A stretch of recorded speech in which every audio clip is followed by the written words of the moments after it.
man has done running challenges that will literally blow your mind. And I'm here to find out how he did it. So Johnny Davies. Did I say it right? Yeah, you got it right, Davies. Welcome to the show. Thank you, mate. Did you see how perfect that duck was? That was solid, mate. I didn't say. Hey! Good to see you, bro. Thank you so much, mate. I wanted to really embrace it. This guy has been through a lot. You've been through a lot, mate. And you're here. Look, you came to see me. Made through. You came to see me. Tell our audience what you've just put your body through and a bit of context about who you are. Bit of context. So my name is Johnny Davies. I like to run, as apparent on the t-shirt. Running. Just finished my last challenge, which was become the first person to run to all the capitals of the United Kingdom and Ireland. So running from Edinburgh to Belfast to Dublin to Cardiff and then to London, which is 960 kilometres over 11 and a half days. That hurt, didn't it? It was supposed to be over 11 days, and we had to do it over 11 and a half days because I managed to get myself injured during it. But on the second day. But yeah. We'll talk more about the run. I'm absolutely thrilled to have you here. Me and Johnny actually met at a brand trip, and he had about 3 plates around him, and I said, looking at his physique, I went, you can get away with that. I would have a belly on me if I ate that. He'd probably done a marathon that morning, had you not? It was a bit. I had a big run that morning, to be fair, but a brilliant trip, and that was the food there was fantastic. Yeah, it was great. But on the note of food, with Johnny being the macho man he is, can we get a beautiful close-up of this? Look at that. Phenomenal. Phenomenal steak. I said to Johnny when he came in, medium rare is what we're going for. If you said well done, I would have booted you. I would have made you run back to London. With a steak like this, doing that anything but medium rare is an absolute crime. And we've said this at the start, so I'm scared. We got to get that medium rare. We've got to get this right. If we mess this up, there's no other steaks to use. We've got this one here. He's the runner undercooker, so the pressure's on me. But no, let me talk to you about what we're going to do. Awesome. So, this fat Tomahawk steak, I'm just going to bring over here and slap it down next to you. It's always really, really important that we dry this down. So actually, let me get you a... I never knew that. I didn't know you were supposed to... Yeah. Well, actually, I'm drying it, but because we're going to be reverse searing it, so we're actually going to be putting this in the oven, this stage isn't actually crucial. Okay. But for me, I'm always used to drying my steak, so you got to dry your meat, you know. So we're going to give that a nice little pat. I'm going to flip that over for you. Nice. We're going to do the same this side. So what I want to know actually is food-wise, since your run, actually I think I saw something of you saying it's actually been nice to eat normal sized meals because I guess you're eating so much during your run. Yeah, I mean during the challenge it was 8,000 to 10,000 calories a day, and it's just 90% carbohydrates, and it's liquid calories. It's just trying to add a bit of sweetness to things. So breakfast would usually be 2 or 3 tins of rice pudding with jam, and I just drink it down as fast as I could. And then a lot of it would be carbohydrates in bottles, and just you're throwing these things back constantly because you're just trying to get in as many calories constantly throughout the day.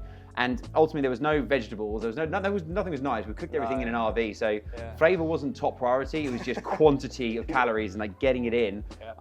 So it's been quite nice now to be cooking my own food again, using like having vegetables and like greens on my plate as opposed to just mass amounts of carbs and just throwing it in there and burning through it. So no, it's been quite nice also, like not to eat everything in a rush or on the move. As we cook an absolute fucking monster of a steak, but it's going to fuel that. It's going to fuel those muscles for you. There we go. So what we're going to do with this steak now, Johnny boy, is we're going to actually do a good amount of salt. So if you grab a good pinch, like solid like that. I'll start with a lot more. Oh, okay. Trust me, we're going heavy. Yeah. But you can start with your We'll start with my little pinch. What I would say as well, go high. Go high, okay. It allows you to just spread it a bit more evenly. So you get a little bit of salt bay action. Little salt bay action there. Camera right there. There Beautiful. And we're going to go one more. Yep. Okay. Nice. Just because what this does is it draws out the moisture. Yep. And I'm just going to pat it in like this. Nice. If you actually keep doing that for me on all sides. All sides, on the sides as well. Yeah, all the sides, please. And we're not going to put any pepper on at this stage because we're going to reverse sear it. We're going to just do a bit of salt, a bit of oil, and then when it gets to, we're going to look for around the 40 degree mark. We're going to take it out. Then we'll put our salt, a bit more salt on, a bit of pepper, whack it on the barbie. Perfect. Get that beautiful sear. Gorgeous. So if you actually don't mind just putting a bit of that oil on for me, please. Nice oil, this. And I'll massage it like your physiotherapist. There we go. I'll oil it up. You get the massage in there. So this is what you're getting every day on the limbs, right? This is constant tissue work, constant. It's also a lot of the time. Once you're doing anything other than making me feel better, just like someone basically just like. Is this sore? I'm going to give it a little touch there. And it's like, that's But you know what I really liked, or what I was really surprised about? When I was listening to a podcast of yours, you spoke about how the team, they didn't really say, are you okay? They let you stay in that mindset. And I found that one, quite surprising, but when you actually think about it, it makes complete sense because for me, I would want someone to say, it's all right, mate, you're going to do this.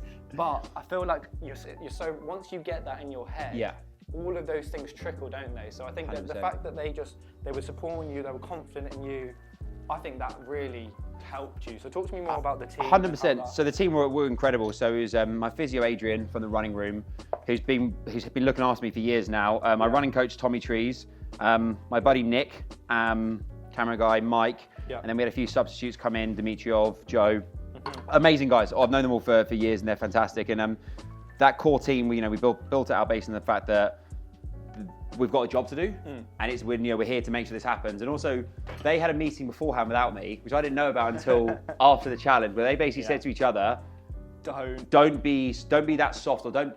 If I start feeling sorry for myself, don't eat into that. Like, we've got a job to do. If he's feeling a bit down, feeling a bit glum, the last thing he needs is you to start being like, oh, it's all right, mate. That's what's up there. It's very much like, cool, take 5 minutes, then we're up in 5 minutes and we're going again. I didn't know that, so I just thought they were being really mean to me for most of the challenge. These fuckers are meant to be supporting me. Tell me that I'm okay. Tell me I'm fine. All this stuff. And it wasn't that. It was just like, cool, crack on. And that was, so at any point I started catching myself feeling a bit like down on, here we are. They would instantly come in being like, right then, what do you need? Cool, here's a coffee. Timer's on 5 minutes. Let's go again. Right, next stop is in 15 kilometers. We'll see you in 15 kilometers. One person will be with me all the time on the bike, or maybe running next to me. But even then, they would never be like, if I was in pain or whatever it was, they wouldn't be like, oh, mate, it's all right, sort of thing. They're like, all right, cool, take a minute, and then we're moving again. Oh, let's keep this pace. Let's get this going on there. And that for me was so helpful. It's like that real tough love. But in situations like that, you need tough love. You don't need almost like being mothered. That's the last thing I needed there. I want someone to just say, you can do it. That's why you're the doll. There we go. There's a dog with me. Right, great. So we've done a great job with our steak. Awesome. Just lightly ordered, a good amount of oil. Nice. We're going to put this fat steak on the tray. So we're going to put this in the oven at 110 degrees, and we want it to get to between the 39, 41 degree internal temperature. So we're just going to stab this into this thickest point. Perfect. And I'm just going to whack this in the oven. So be back in 2. Perfect. So we put our steak in the oven. We've got 100 grams of parsley. 100 grams. Do you like coriander? I like coriander, yeah. It's one of those 50-50 things. Some people hate coriander. I'm really starting to learn. I should maybe ask people before they come, do you like this? Oh, fuck no. Actually, vegetarians. So we've got 100 grams of coriander, 100 grams of parsley, 2 red chilies. All the ingredients will point up here. They'll appear here. Nice. Point with me. Ding! Here. Nice. So you're just going to dice you're going to dice 5 garlic cloves, right? Perfect. Really finely. 100 grams of coriander. I'm going to do all of this in this station. Perfect. We're going to make a beautiful chimichurri sauce. Beautiful. Love a chimichurri. So what I want to know, Johnny, is go back to kid Johnny. Have you always been athletic? What were you like as a kid? Bit fat.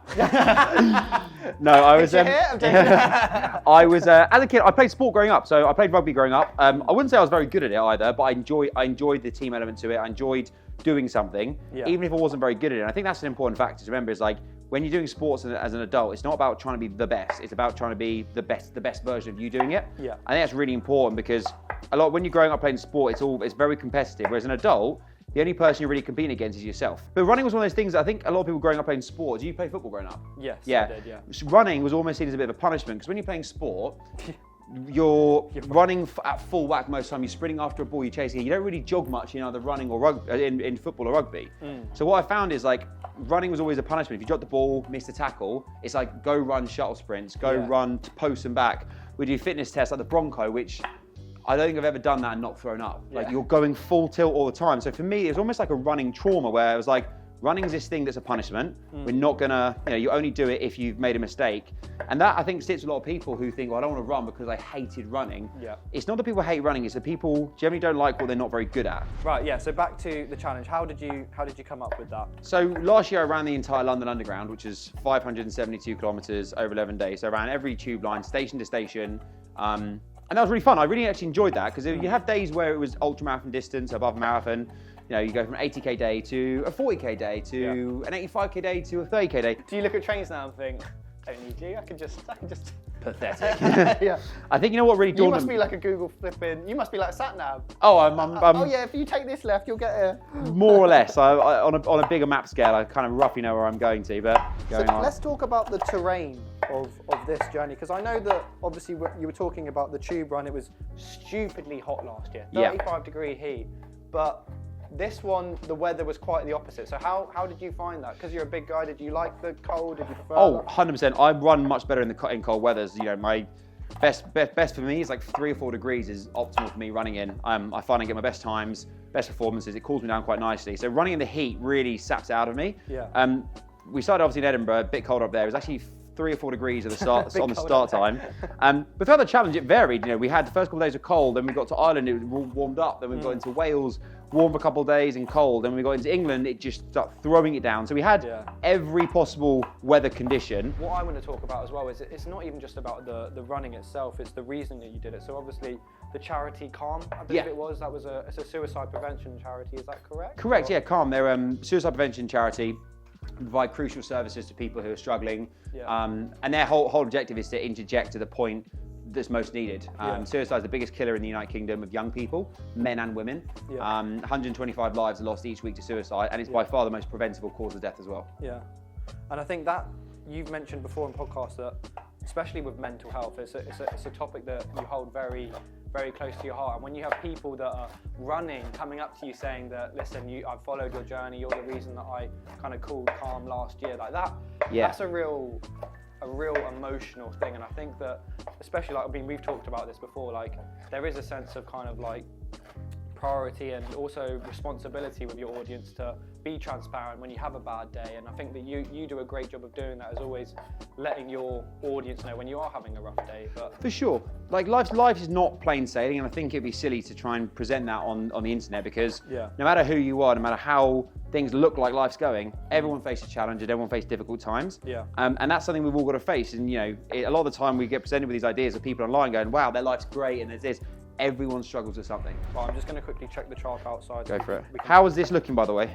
Very good, mate. Is this good? You've done a great job. Hey. You've done a great job. So, Johnny, talk to me then about, obviously, the highs and the lows, because I think that, unlike most normal people, your mindset is just different. It has to be different. Yeah, I mean, the highs for sure is who you get to share these things with. So for me, it's like finishing the day with a team around me. We'd celebrate the victory of the day of getting the distance. You know, that was such that moment where we all get back in the RV after completing the day, and it's like we've done the thing again. We're one day closer to where we're trying to get to. The lows, there's plenty of them during these challenges. You know, there was days when I couldn't hold food down, so every time I try and eat something, I'd just throw up. There was days when, you know, my face just went so puffy I could barely see out my eyes just because my body's reacting so badly to so much trauma. I stopped running topless because my whole upper body was covered in sweat rash. Oh, everything was terrible. I haven't said this before, I had chafing on my undercarriage so bad that it all like scabbed over. So I was to the point like it would, every time I jumped in the shower, I'd be like, oh, that moment there. That kept and you going. Oh no, and so every day I'd have to get a tub of Vaseline and just, sorry for the viewers, and just scoop underneath, and I'd have to reapply a few times, and it literally was terrible. I remember like... That's what the team were doing. Funniest thing was, after the whole challenge, obviously during the challenge, I didn't look at any of this stuff. I didn't want to know how bad my body was. I had to stop looking at my feet because they were so swollen, and it would put me off. I didn't want to think about it. If I can't see him, I don't want to know. I'm missing 5 toenails now. I don't want to see it. Outside of mine. So after the challenge, I was looking over my body, and like I'm covered in sweat rash. My feet are disgusting. I did a video of my feet post-challenge, which... We'll put here so you can see his feet. Put there, which were so swollen. Like that's not how my feet normally look.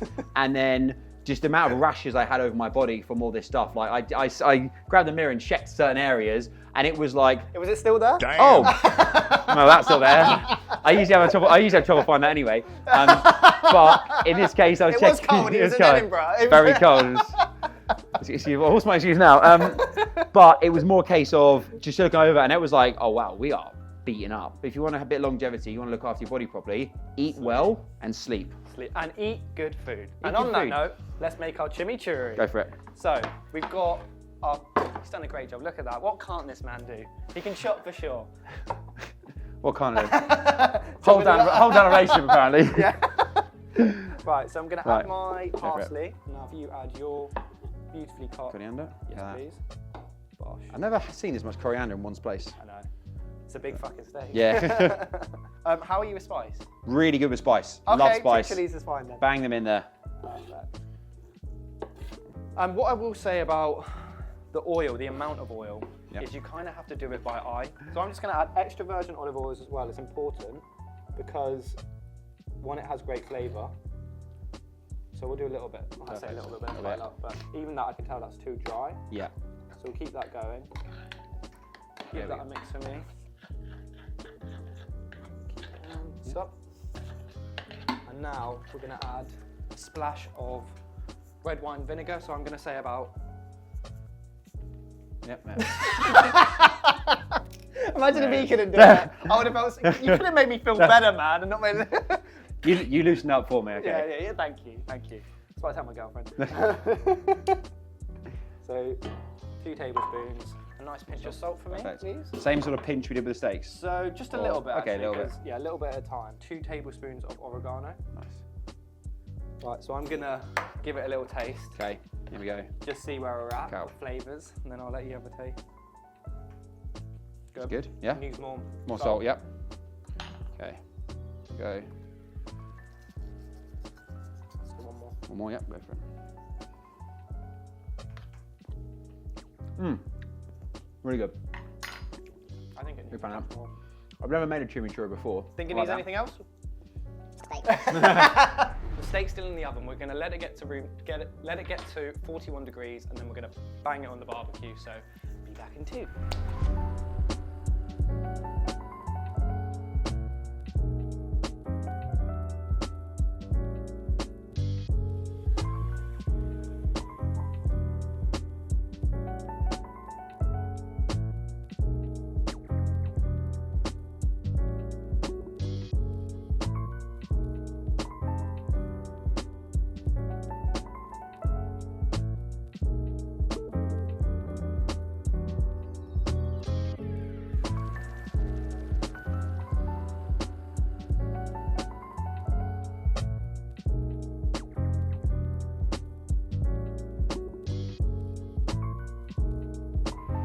So Johnny, steak's looking fat. Look at this. That's the size of his leg. One of me there. So this is what I'm having. And that's just for him, yeah? This is what I'm having. What are you having? I'll just have the bone. So what we're going to do now, so we cooked our steak, we've got it to about 53 degrees, so I've just checked. So this is the most important stage, which is what you need a lot of. Rest. That joke. Right, anyway, so what we're going to do, if you could take a few frozen butter cubes. These look like chocolate buttons almost, so like they look delicious. So we're just going to put these all over really, and then I'm just going to put some rosemary sprigs just on top, and we are going to lightly cover this in foil. Keep the heat in.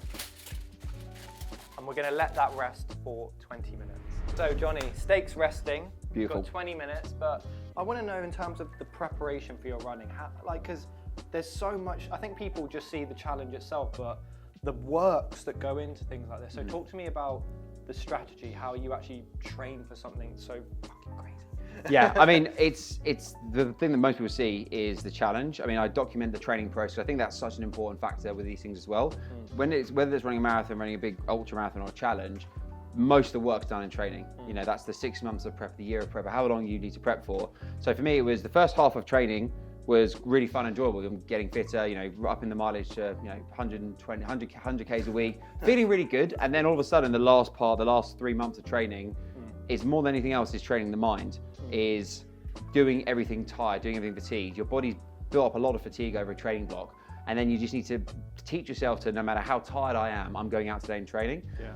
So that's easier said than done, because during it, you're a bit miserable. from July, August, and September, I was a pretty miserable person because I was so tired all the time. Yeah. And no matter, I'd wake up feeling exhausted, and no matter how much I ate, how many coffees I drank, I'd be just shattered, and then doing it anyway. And that's the thing that really drills it in, is you're building this repetition into your head, because ultimately when it comes to ultra running, it's all a head game. All sorts of things to motivate yourself and push you through.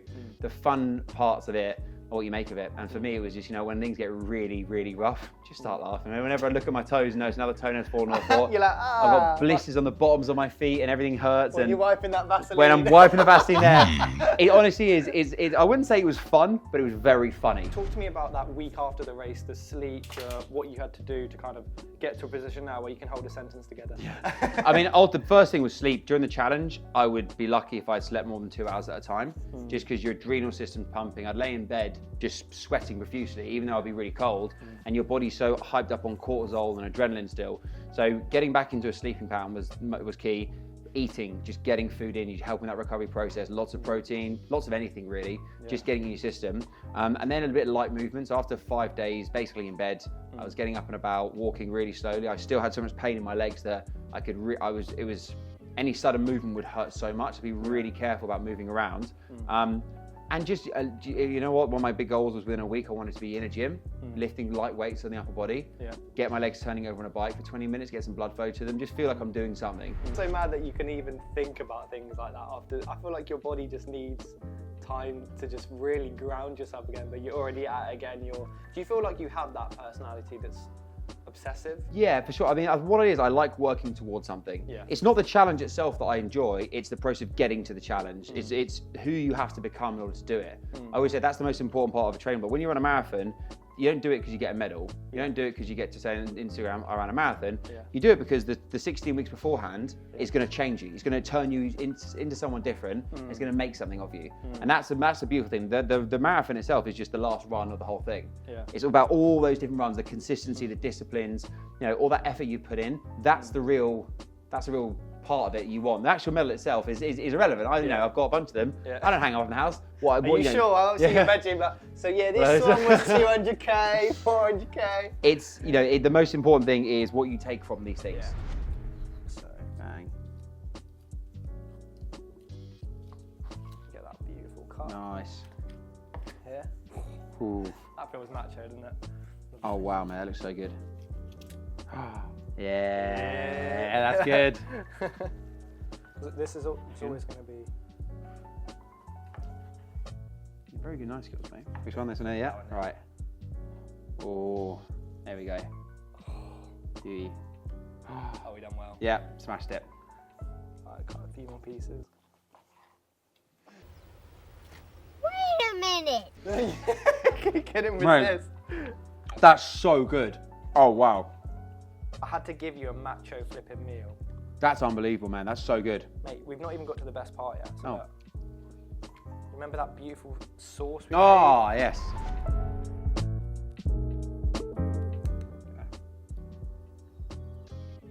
Look at that. Mate, that is a joke. Look how good that is. Mate, unreal. Phenomenal. Oh my days. Wow. I'm so impressed by this. I'm so impressed with myself, I can't lie. I mean, us. Johnny? Bro. I can't lie, this is one of the best things I've cooked with a guest. Like, we have, and I'm just so happy to be able to give it, after you running this crazy distance, bro. Appreciate it. If it came out well done, I would have been like, nah. No, don't worry. No, we were if it came out well done, I would have been like, oh, it's all good, man. Don't worry about it. No, inside, I would have been dying. We got his reaction. We saw he's already tasted. Anyway, let me talk less. Let's eat. Let's get go for it, bud. Oh, look at that. Cheers, mate.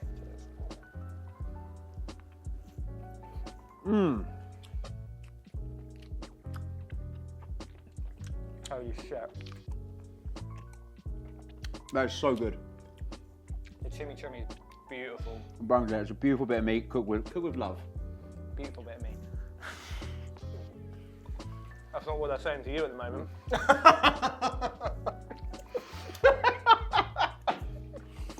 Oh my god.